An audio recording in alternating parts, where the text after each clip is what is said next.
وقل رب زدني علما. Saudara sekalian, Allah Ta'ala berfirman,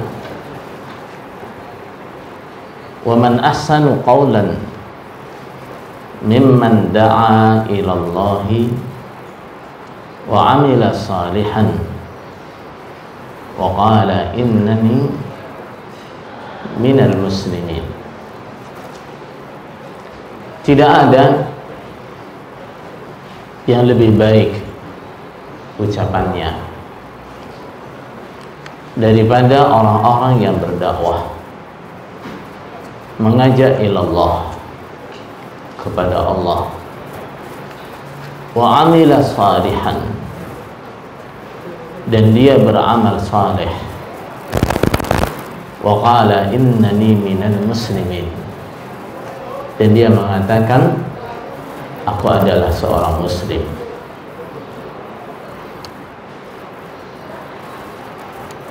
Rasulullah sallallahu alaihi wasallam bersabda, la ayyahdiyallahu bika rajulan wahidan khairul laka min humrin na'am. Niscaya bila Allah memberikan petunjuk satu orang saja, bika, dengan sebab engkau, khairul laka min humrin na'am, maka itu lebih baik bagimu daripada engkau mensedekahkan satu ekor unta yang berwarna merah. Maksudnya satu ekor unta yang terbaik. Dari ayat dan hadis yang kita sebutkan tadi, kita mendapatkan pengertian, mendapatkan petunjuk bahwa berdakwah, mengajak kepada agama Allah, itu adalah sebaik-baiknya ibadah, sebaik-baiknya amal saleh.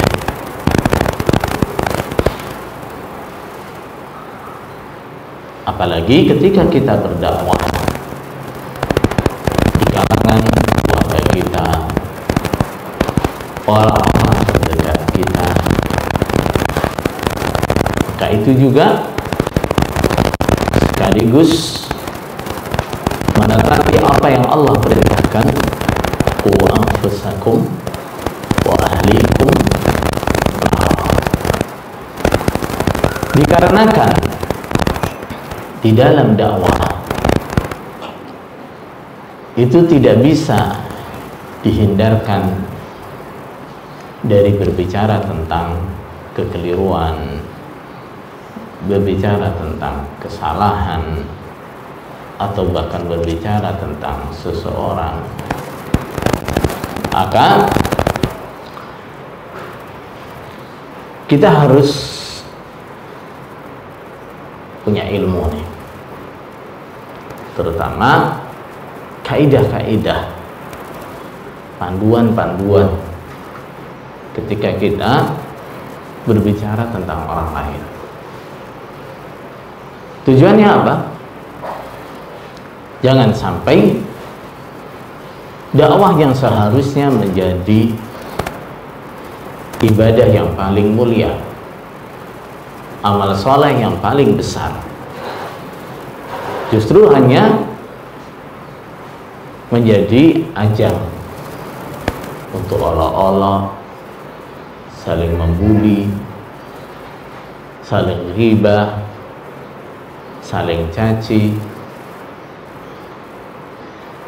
Tujuan daripada dakwahnya tidak terpenuhi, tidak tercapai.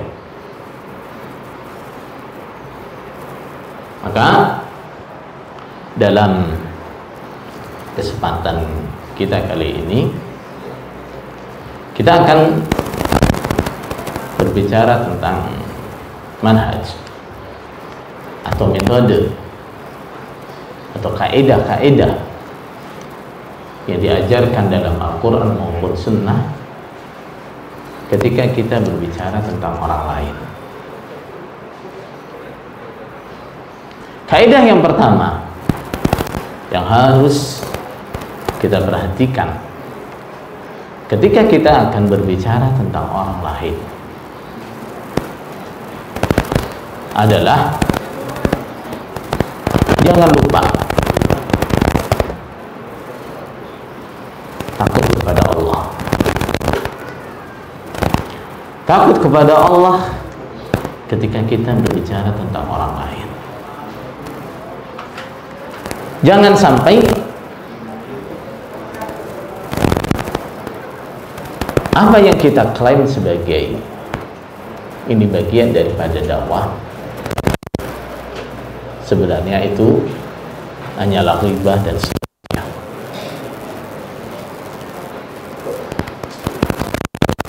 Allah Ta'ala berfirman, وَلَا يَغْتَبْ بَعْضُكُمْ بَعْضًا. Janganlah sebagian kalian menggunjing kepada sebagian. Kenapa? Itu dosa besar. Ayuhibbu ahadukum ayyakula lahma akhihi maitan. Apakah kalian senang makan daging saudara yang sudah menjadi bangkai? Daging saudara yang segar saja kita jijik, kita nggak mungkin memakannya, apalagi yang sudah menjadi bangkai. Maka ketika kita akan berbicara nih, akidah, problem apa saja yang terjadi di kalangan kita dan di lingkungan kita, coba diingat-ingat, hati-hati. Ini nanti masuk dalam ranah ghibah apa enggak? Karena kalau masuk dalam ranah ghibah, dosanya besar.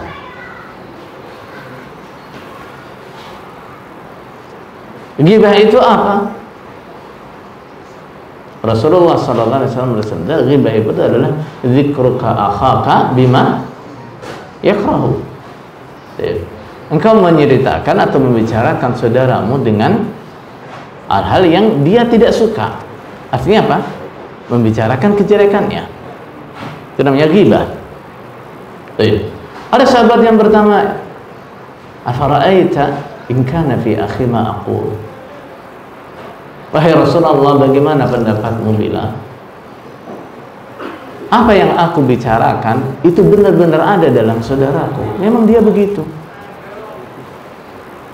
Maka Rasulullah menjawab, in kana fi akhika ma taqulu faqad ibtaghtahu.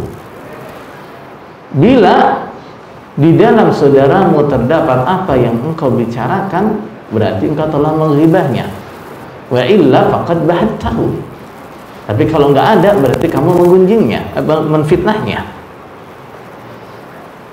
Nah,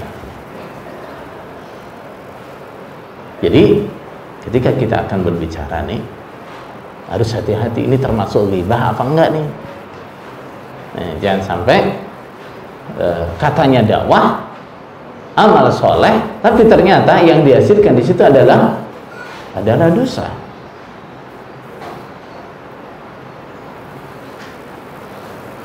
Pendahulu kita memberikan contoh kepada kita kehati-hatian dalam masalah ini. Artinya jangan sampai aktivitas dakwahnya tercampur dengan ghibah. Imam Al-Bukhari misalnya, sebagai ahli hadis yang bertanggung jawab untuk memberikan informasi kepada profesi yang mestinya berhubungan erat dengan membicarakan kekurangan para perawi. Tapi beliau sangat berhati-hati dalam masalah ini. Sehingga kalau kita jumpai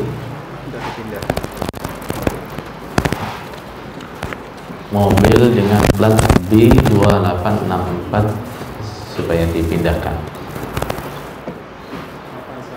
Avanza, mobil Avanza.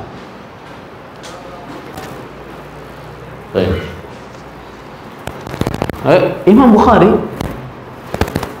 kalau kita jumpai ta'bir-ta'birnya atau ungkapan-ungkapannya dalam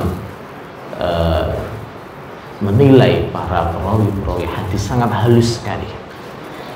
Nah, tidak seperti ahli hadis yang lain misalnya. Nah, mereka sering menggunakan kalimat dajjal, waddaq, kadzdzab. Nah, Imam Bukhari tidak pernah menggunakan kalimat-kalimat ini. Nah, Imam Bukhari kalau sudah mengatakan taraku, ahli hadis meninggalkannya, ahli hadis tidak menulis hadisnya, itu sudah yang paling jelek dalam kalimat yang digunakan oleh Imam Al-Bukhari. Salah satu alasan beliau yang beliau ungkap adalah beliau mengatakan arju an alqallaha wa la yuhasibuni anni igtabtu ahadan. Aku berharap besok aku bertemu Allah dan Allah tidak menghisabku karena aku pernah menggunjing seseorang. Pernah salah seorang ulama salaf mengadakan jamuan makan. Ternyata tamu-tamunya ini begitu duduk mulai bicara fulan begini, fulan begini, fulan begini. Maka dia menyindirnya.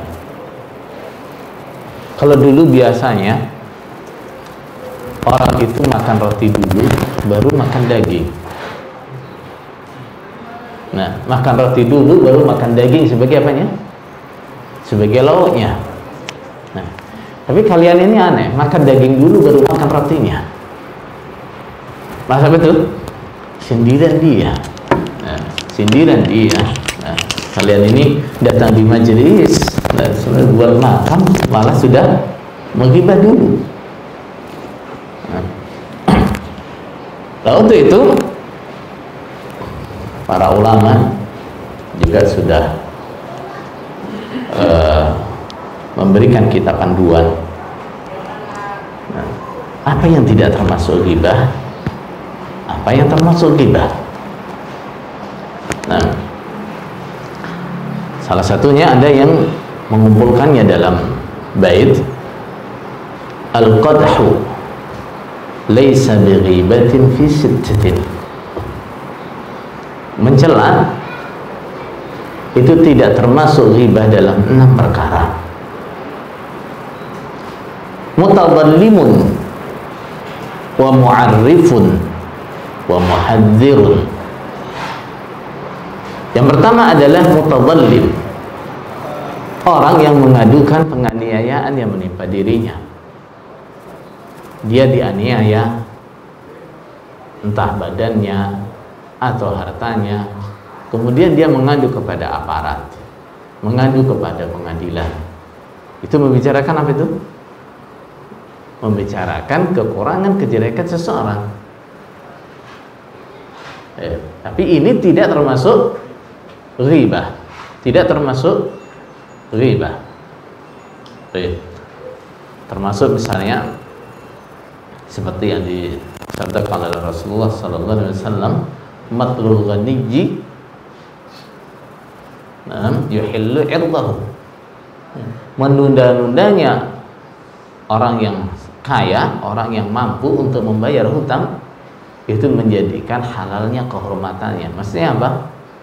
Bukan kok terus dirasani di tempatnya tetangga, digibah di tengah-tengah, bukan.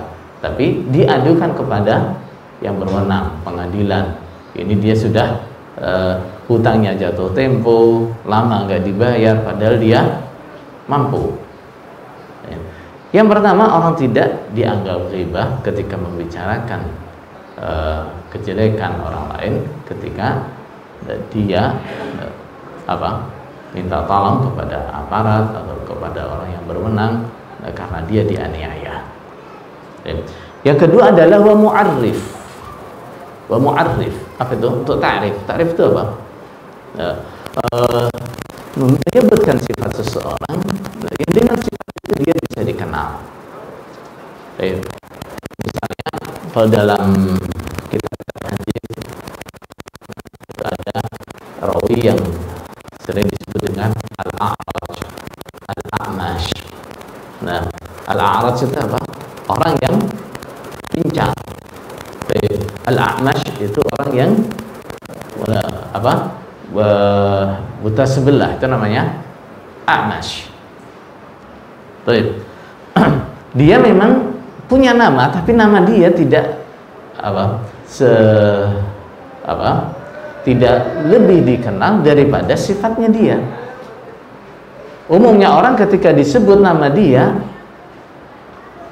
nggak jelas, nggak begitu kenal siapa dia.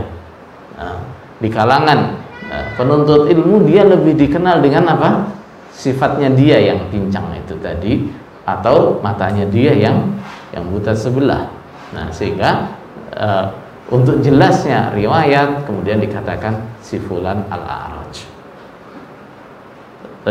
Atau misalnya di tempat kita misalnya ada beberapa nama yang sama, ketika disebut orang nggak paham siapa dia yang dimaksud. Katakan misalnya ada 10 orang namanya Agus di tempat ini misalnya. Ketika kita bicara tentang Agus, orang Agus siapa yang dimaksud? Kemudian ada yang menyebutkan ciri-cirinya. Dia misalnya lebih dikenal dengan yang rambutnya keriting misalnya. Nah, padahal dia nggak senang dengan sebutan keribu itu misalnya. Nah, tapi terpaksa disebutkan karena apa? Kalau nggak disebutkan dia tidak dikenal. Begitupun juga harus apa? Hati-hati juga, bukan berarti kok terus bebas. Dia misalnya lebih dikenal dengan misalnya kulitnya yang hitam atau wajahnya yang jelek, terus serta merta kita dibolehkan menyinggung wajahnya yang jelek, si fulan yang jelek itu loh misalnya. Nah, juga nggak boleh. Nah, juga harus diminimalkan bila ada ciri-ciri yang dikenal yang lebih baik, juga yang itu tidak boleh disebutkan. Wa mu'arrifin wa muhadzirin. Yang ketiga adalah untuk memberikan peringatan bahaya. Misalnya si fulan ini dia adalah dai ahli bid'ah, banyak menyebarkan syubhat-syubhat, banyak menyebarkan bid'ah dan seterusnya. Kemudian diperingatkan, hati-hati dengan si fulan. Karena apa? Dia aktivitas dakwahnya adalah aktivitas dakwah untuk menyebarkan bid'ah. Maka ini sebenarnya masuk ghibah apa enggak nih? Masuk ghibah, tapi dia bukan termasuk ghibah yang diharamkan. Bukan termasuk ghibah yang diharamkan. Baik. Wali mudhirin fisqan wa mustaftin wa man talabal i'anata fi izalati munkarin. Yang keempat adalah wali mudhirin fisqan, dan membicarakan kefasikannya orang yang menampakkan kefasikan.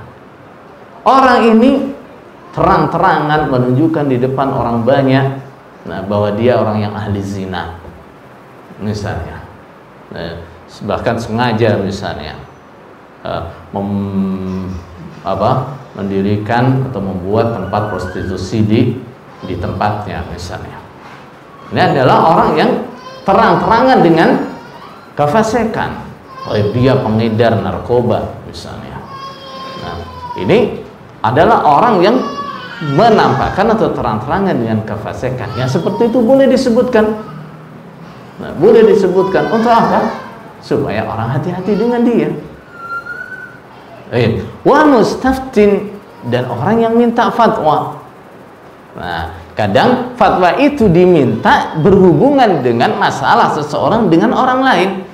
Contohnya di zaman Rasulullah SAW, Ummu Salamah minta fatwa kepada Rasul, nah, dengan menyebutkan aibnya suaminya. Wahai Rasulullah, Abu Sufyan itu orangnya pelit. Dia kalau memberi saya nafkah nggak cukup untuk saya dan anak-anak saya. Bolehkah saya mengambil dari hartanya Abu Sufyan tanpa sepengetahuan dia yang cukup untuk saya dan anak-anak saya?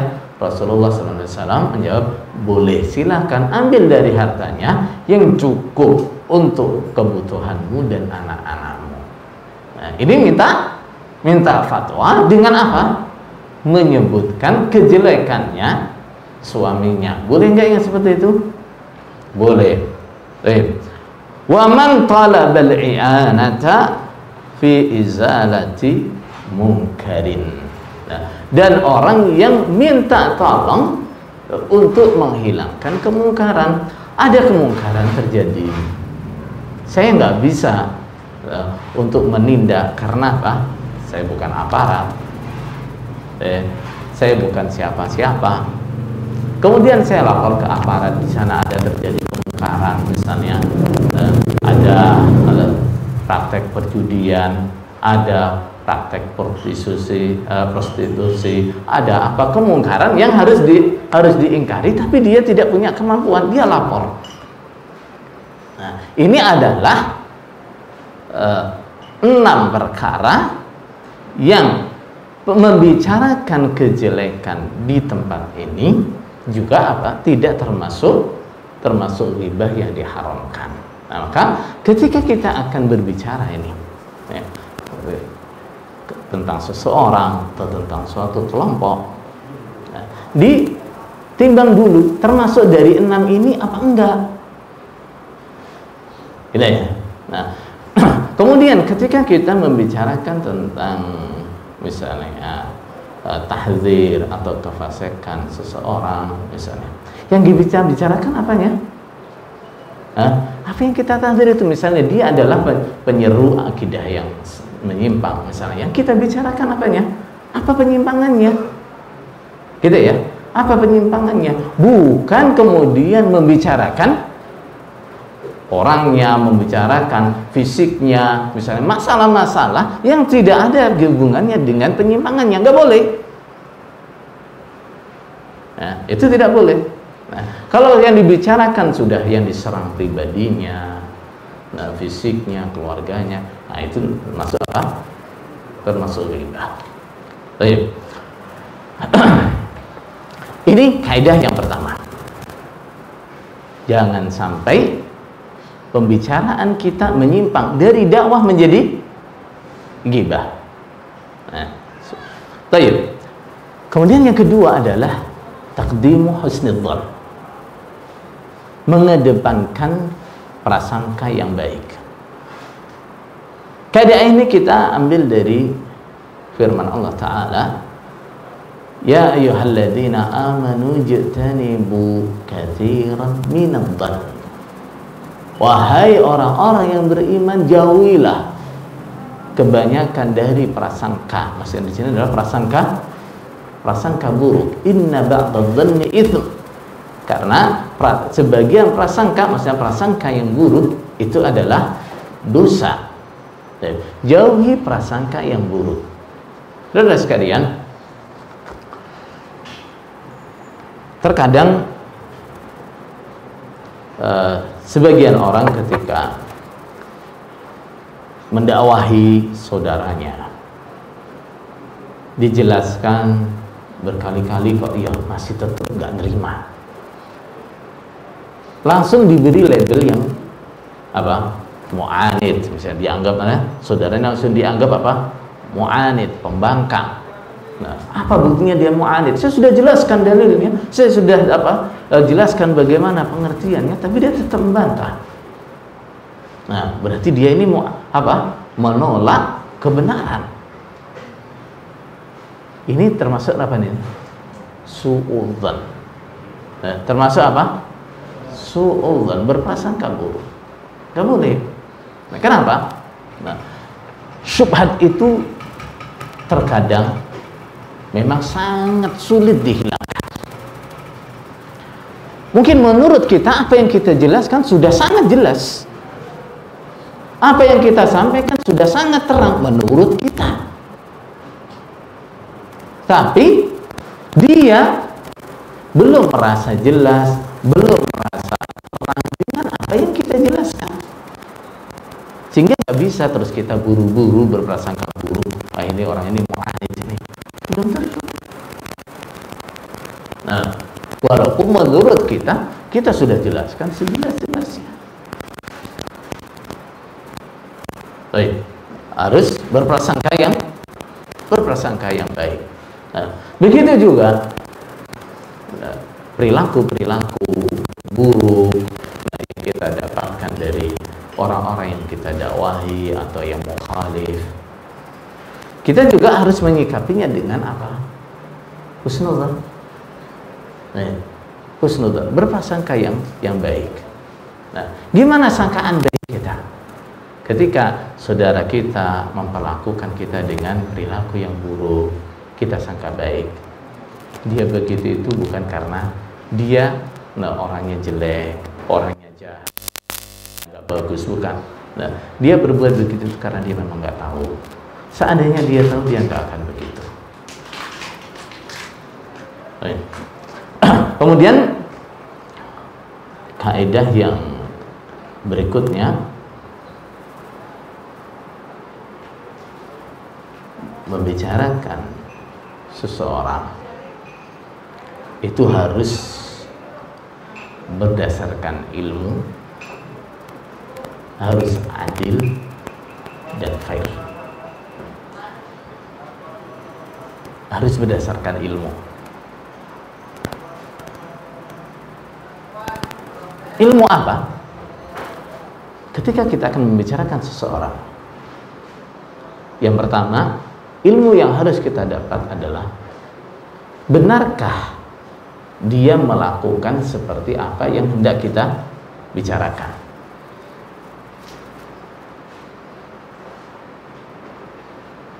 Nah, untuk ini kita harus melakukan apa? Harus melakukan apa? Cross check, tathabbut, tabayyun. Saya dengar saudara saya katanya mengatakan begini, katanya berbuat begini. Saya harus apa? Cross check dulu. Nah, harus tabayun dulu, benar enggak? Benar enggak? Dia berkata begitu. Benar enggak? Nah, dia bicara begitu. Jangan buru-buru. Baik. Terbukti dia memang ngomong begitu. Terbukti dia berbuat begitu. Gimana? Langsung kita ingkari? Juga enggak. Nah, diverifikasi dulu, benar enggak yang dia lakukan itu kemungkaran? Benar enggak yang dia ucapkan itu kemungkaran? Dilihat dulu coba dalilnya, kaji dalilnya. Nah, apakah benar yang dia ucapkan, yang dia lakukan itu menyelisihi dalil? Ini kita juga harus tahu, karena banyak terjadi kasus-kasus dalam dakwah itu. Orang mengingkari sesuatu seperti mengingkari kemungkaran, padahal itu bukan kemungkaran. Mengingkari masalah-masalah khilafiyah seperti mengingkari masalah-masalah yang mujma'. Maka setelah terbukti dia mengatakan begitu, dia berbuat begitu, nah kemudian kita juga harus apa? Buktikan dulu ini secara dalil salah enggak yang dia ucapkan, secara dalil salah enggak yang dia lakukan. Selesai langsung bisa kita vonis dia? Belum. Kita juga mesti tanya kepada dia. Barangkali dia punya udzur kenapa dia berbuat begitu. Barangkali dia punya udzur kenapa dia bicara begitu. barangkali dia ngomong begitu karena nggak tahu kalau itu adalah kemungkaran. Mungkin dia tidak tahu kalau yang dia lakukan itu haram. Nah, kalau setelah kita tanya ternyata dia, aku nggak tahu kalau itu haram, aku nggak tahu kalau itu apa misalnya mungkar, berarti kita tidak bisa mencela dia. Tugas kita kalau begitu adalah apa? Mengajari dia. Oh iya, kalau nggak tahu ini saya kasih tahu ya. Nah, bahwa perbuatan begini ini haram, perbuatan begini ini mungkar, maksiat, menyelisih dalil. Nah, jelaskan di situ. Barangkali dia punya usul yang ngomong begitu karena ada yang memaksa dia. Dia berbuat begitu, ada yang memaksa dia. Itu juga udzur kan? Illa man ukriha wa qalbuhu mutma'innun bil iman. Bahkan orang mengucapkan kekufuran pun dimaafkan apabila hatinya tetap iman. Dia mengucapkan begitu karena apa? Karena ada yang memaksa dia, ada yang menekan dia, sehingga dia terpaksa ngomong begitu. Barangkali ada kerancuan dalam dia memahami dalil. Loh, saya ngomong begitu, saya berbuat begitu, saya punya dalilnya, ini loh dalilnya. Ada kerancuan. Ya. Kita jelaskan kerancuannya. Oh, dalil yang kamu maksud, nah, itu pengertiannya seperti ini. Tidak menunjukkan apa yang menjadi pendapatmu, tidak menunjukkan apa yang menjadi tidak menunjukkan bolehnya apa yang kamu lakukan. Nah, dijelaskan begitu. Nah, saudara sekalian, bab ini kerancuan pemahaman. Nah, ini menjadi udzur yang paling luas di kalangan ahli ilmu penerapannya. Karena itu tadi, kadang namanya kerancuan syubhat itu sudah kita jelaskan sejelas-jelasnya, dia juga masih belum jelas. Makanya pernah diceritakan Syekhul Islam Ibnu Taimiyah berdebat dengan ahli kalam. Di akhir debatnya, apa yang dikatakan olehnya? Saya tidak bisa menghukumi kamu kafir dengan ucapanmu itu. Tapi ucapanmu itu kalau aku yang ngomong kafir. Itu kenapa tuh? Nah, karena dia melihat kerancuan atau syubhat yang belum bisa lepas dari lawan bicaranya. Sementara Imam Taimiyah tahu jelas bahwa ini adalah ucapan kekufuran. Tanya dulu dia punya udzur atau tidak. Ini ketika kita akan membicarakan seseorang, harus dibicarakan dengan ilmu, bukan hanya atas dasar kebencian, permusuhan, perbedaan, dan hawa nafsu. Gak boleh.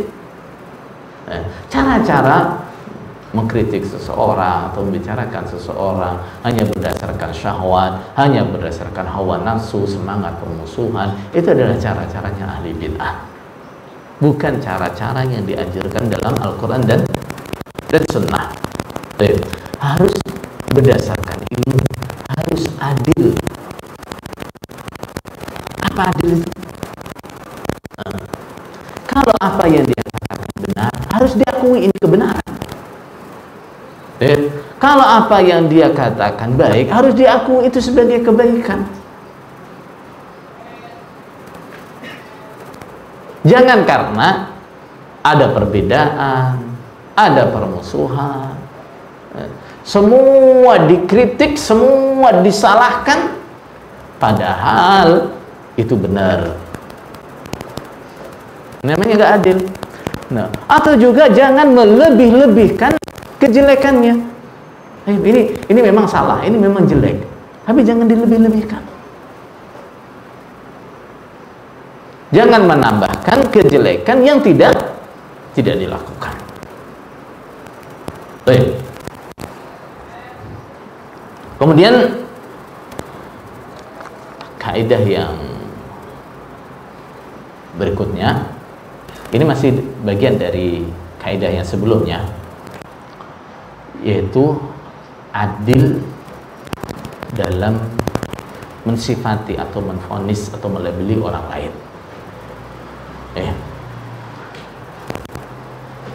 Gimana maksudnya? Allah Ta'ala berfirman, wala tabkhasun nasa ashya'ahum. Kalian jangan mengurangi haknya manusia.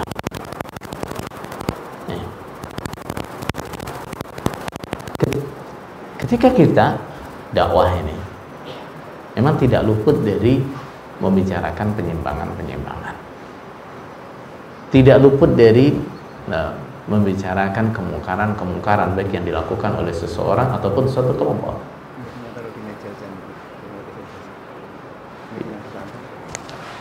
Ini, nah ini membicarakannya harus adil. Misalnya, ketika suatu kelompok misalnya di dalamnya terdapat kemiripan dengan firqah-firqah terdahulu, terdapat kemiripan dalam satu atau dua sisi, kita tidak boleh kemudian mengatakan, oh kelompok ini adalah misalnya ada kemiripan dengan Khawarij misalnya dalam satu sisi. Gak boleh terus kemudian kita katakan ini kelompok Khawarij. Karena apa? Ada kemiripan dengan Khawarij. Gak boleh. Baik. Ada kemiripan dengan firqah yang lain, misalnya ada kemiripan dengan Syiah, terus kita sebut ini berarti Syiah. Ada kemiripan dengan Mu'tazilah dalam satu pemikiran, tersebut ini Mu'tazilah. Ada kemiripan dengan Murji'ah, tersebut ini Murji'ah. Gak bisa begitu, gitu ya. Nah, jadi mensifatinya, melabelinya harus adil. Ya, misalnya dalam hal ini dia atau mereka mirip dengan pemikiran Khawarij. Dalam hal ini dia mirip dengan pemikiran Mu'tazilah. Dalam hal ini dia mirip dengan kebiasaannya Syiah. Nah, harus begitu, gitu ya. Nah, harus begitu. Nah, jangan dengan ada satu dua kemiripan terus disamakan. Nah, ini nggak adil. Itu tidak adil. Nah, ini banyak terjadi nih. Saya lihat di, terutama kalau saya perhatikan aktivitas teman-teman yang komen di medsos itu, ini terjadi seperti itu. Nggak boleh seperti itu, nggak adil. Itu nggak adil yang seperti itu. Nah, ini berarti sudah jadi Khawarij. Kenapa ini begini? Lah mirip satu, nggak bisa terus jadi terus disamakan. Oh ini jadi Syiah karena begini. Nggak boleh begitu, nggak adil. Baik? Nah, masa iya misalnya sekarang ketika kita misalnya di antara kita, setiap orang kan nggak luput dari ini nih. Ya, terdapat aib dari dalam diri kita yang mirip dengan misalnya orang yang karakter yang sangat jahat. Baik. Atau terdapat sifat atau yang mirip dengan karakter suatu binatang misalnya. Kemudian kita disamakan dengan binatang itu, mau nggak? Hah? Tapi misalnya ada yang duduk seperti duduknya anjing misalnya. Nah, terus yang duduk anjing lu, gitu. Kenapa? Dudukmu kayak gitu? Adil nggak? Nggak adil. Gitu. Tapi dudukmu itu seperti duduknya anjing. Nah, adil nggak? Ini kita berdakwah harus adil ketika melabeli atau mengaitkan seseorang dengan penyimpangan atau suatu kelompok dengan penyimpangan harus adil. Nah, ini masalahnya karena apa? Kadang-kadang terbawa perasaan ini, sakit hati, gitu ya misalnya. Nah, ini akibatnya begitu. Padahal Allah sudah mengingatkan, wala yajrimannakum sya'na'anu qaumin ala alla ta'jilu. Jangan sampai kebencian, kemarahan kalian kepada suatu kaum mendorong kalian untuk tidak berbuat adil.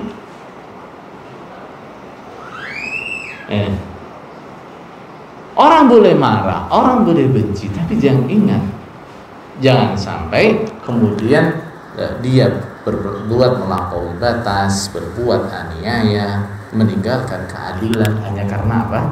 Kemarahan atau kebenciannya.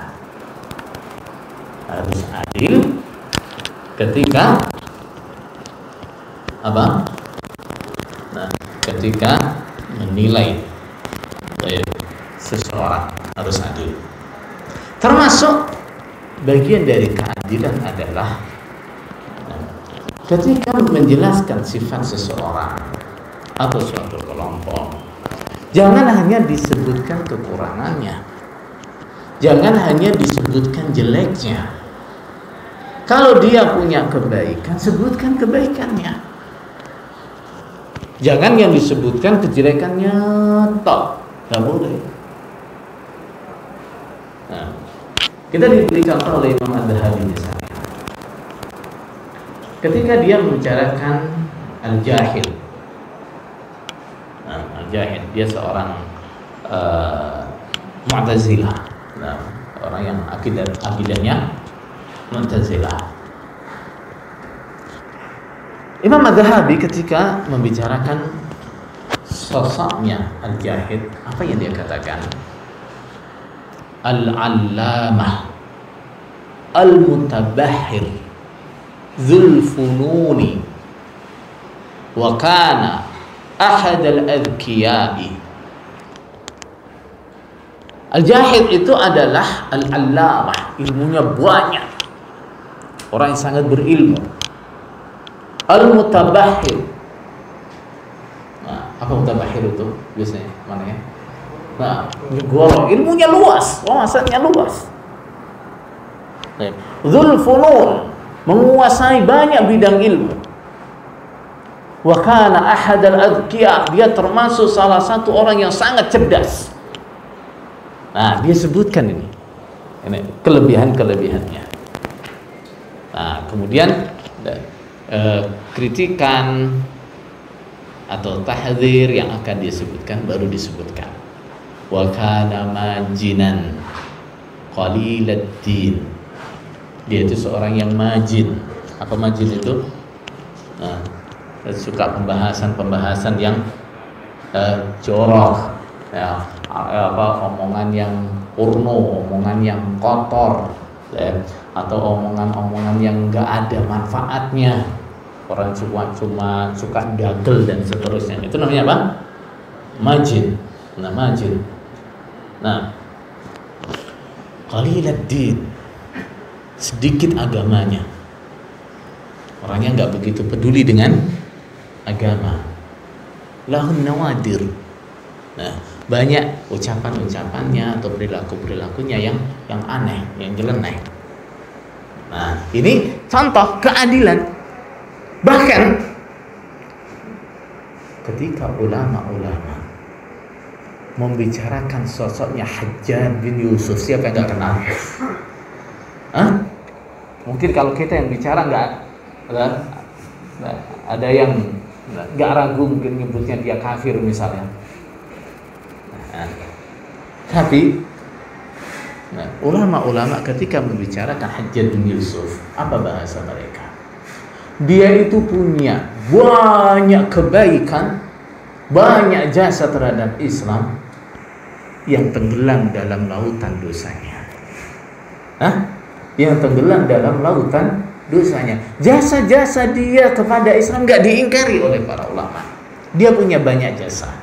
Cuma itu tadi, dosa-dosanya, kejahatannya itu ibarat lautan yang menenggelamkan jasa-jasanya. Tapi nggak diingkari jasanya.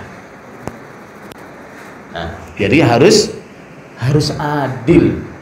adil dalam membicarakan seseorang. Dalam membicarakan satu kelompok harus adil. Kemudian juga harus adil ketika membandingkan suatu kelompok dengan kelompok yang lain. Nah, dan satu orang dengan orang yang lain harus adil. Nah, gimana? Allah Ta'ala berfirman, inna akramakum indallahi atqakum. Orang yang paling mulia adalah orang yang paling takwa. Ini kadang-kadang ada yang teman-teman itu ucapan apa, komennya itu nyeleneh. Nah, lebih buruk daripada Syiah. Nah, lebih buruk daripada inilah. Ini nggak adil. Syiah itu siapa? Nah, Syiah itu adalah orang-orang yang akidahnya sudah mengeluarkan mereka dari Islam. Nah, kemudian mengumpulkan list kekeliruan saudaranya dalam masalah ini seperti Khawarij, dalam masalah ini seperti Syiah, dalam masalah ini seperti Mu'tazilah, dalam masalah ini seperti Murji'ah. Nah, kemudian disimpulkan nih loh, campurannya kayak gini lebih buruk daripada Syiah, lebih buruk daripada Khawarij dan seterusnya. Ini nggak adil. Seburuk apapun penyimpangan seseorang, selagi dia belum sampai atau penyimpangannya itu belum sampai mengeluarkan dia dari Islam, kita tidak bisa melabeli dia lebih buruk daripada golongan yang sudah keluar dari Islam. Nggak boleh. Ya, ini nggak adil.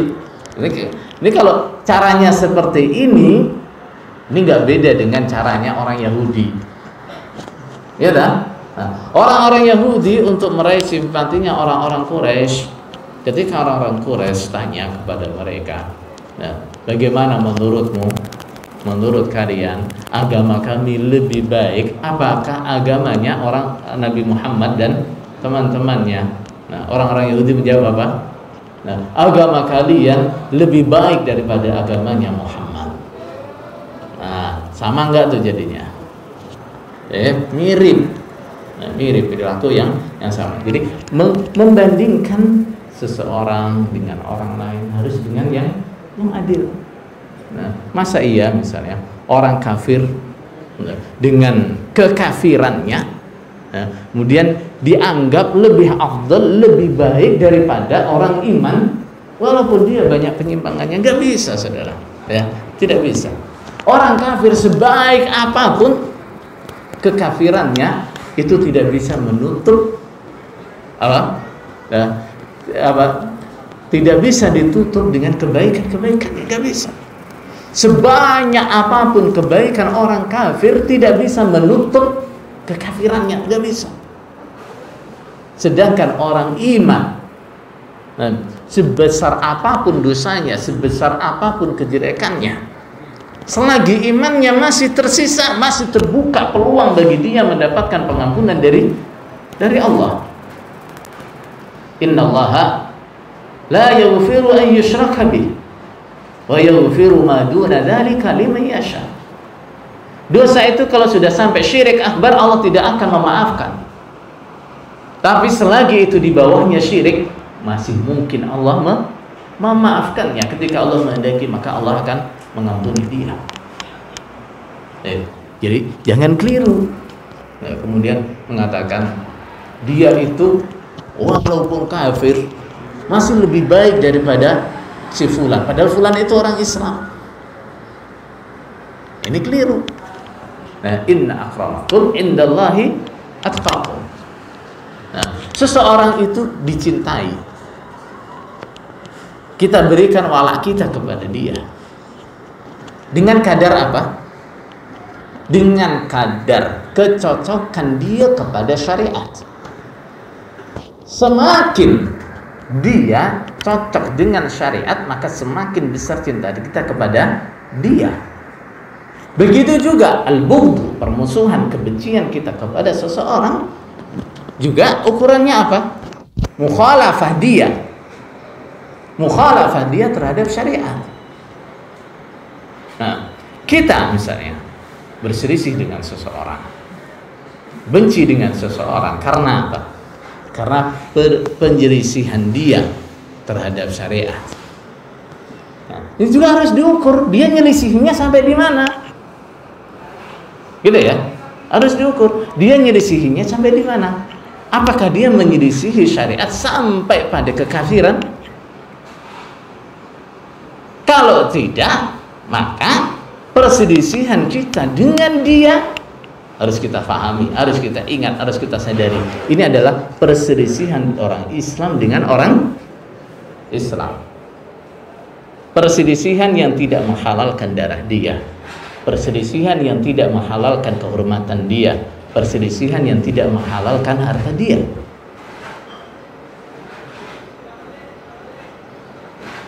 Ini adil dalam mufadalah bainan nas. Kemudian kaidah yang berikutnya adalah al-ibratu bi kathratil fadail. Kita harus melihat seseorang, apalagi ini masih seorang muslim, lihat fadailnya, kebaikan-kebaikannya, jasa-jasanya. Ini harus dilihat. Jangan sampai kebaikan-kebaikannya dilupakan, jasa-jasanya dilupakan, jangan sampai. Kita dapat pelajaran dari kasusnya Hatib bin Abi Balta'ah. Di zaman Rasulullah Sallallahu Alaihi Wasallam, dia melakukan kesalahan fatal, kesalahan besar, sampai-sampai sahabat waktu itu emosi, sahabat-sahabat Nabi emosi, izin pada Nabi untuk membunuh dia. Apa kesalahan Hatib? Dia membocorkan rencana penyerangan Rasulullah Sallallahu Alaihi Wasallam ke kota Makkah. Coba, kesalahan besar apa bukan? Oh, kesalahan besar. Strategi Rasulullah Sallallahu Alaihi Wasallam dibocorkan. Ini kan pengkhianatan atau kesalahan yang sangat besar, membahayakan orang Islam.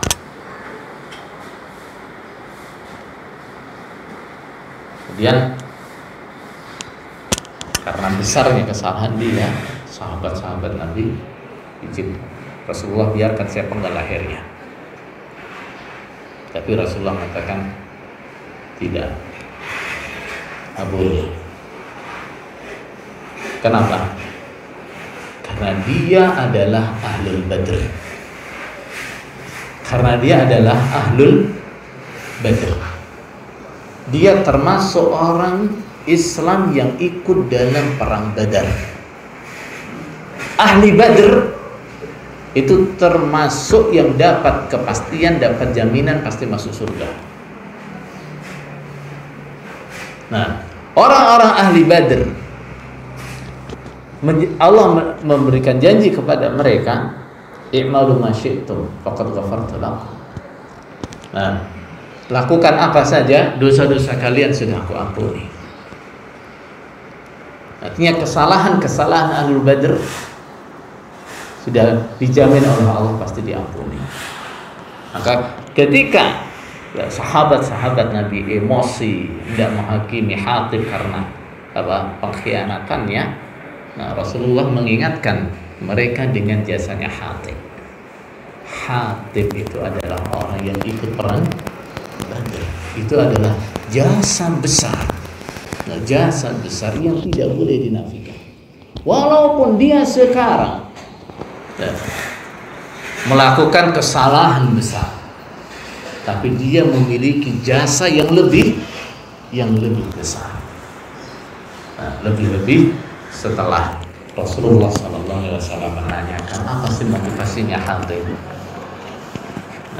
Hatib menerangkan, Rasulullah, saya lakukan itu bukan karena saya benci kepada Islam, bukan karena saya memihak kepada orang kafir, bukan. Saya lakukan itu karena apa? Nah, karena Kalau umumnya sahabat-sahabat Nabi itu masih punya keluarga di Makkah, mereka asli orang-orang Quraisy. Ketika Nabi nanti menyerang Makkah, ada yang melindungi harta mereka, ada yang melindungi keluarga mereka. Sedangkan saya itu pendatang di sana. Ketika saya nanti menyerang Makkah, siapa yang melindungi keluarga saya? Siapa yang melindungi harta saya di sana? Makanya saya melakukan ini supaya orang-orang Quraisy merasa saya berjasa kepada mereka, sehingga nanti ketika saatnya Nabi menyerang Makkah, mereka akan melindungi keluarga saya, melindungi harta saya. Jadi kebaikan yang banyak, jasa yang banyak tidak boleh dinafikan, tidak boleh diabaikan ketika kita menilai atau mengalami perselisihan dengan saudara kita. Baik, saudara sekalian, waktu saya sudah habis. Waktu saya cuma satu jam. Maka saya cukup sampai di sini saja. Ada kekurangannya, saya mohon maaf yang sebesar-besarnya. Semoga Allah memberikan kekuatan, kesabaran untuk bisa tetap dalam hidayahnya, bisa istiqamah dalam hidayahnya sampai husnul khatimah. Semoga Allah mengumpulkan kita dengan saudara-saudara kita dalam hidayahnya. Jazakumullahu khairan. Subhana rabbika rabbil izzati amma yasifun wa salamun alal mursalin walhamdulillahi rabbil alamin. Wassalamualaikum warahmatullahi wabarakatuh.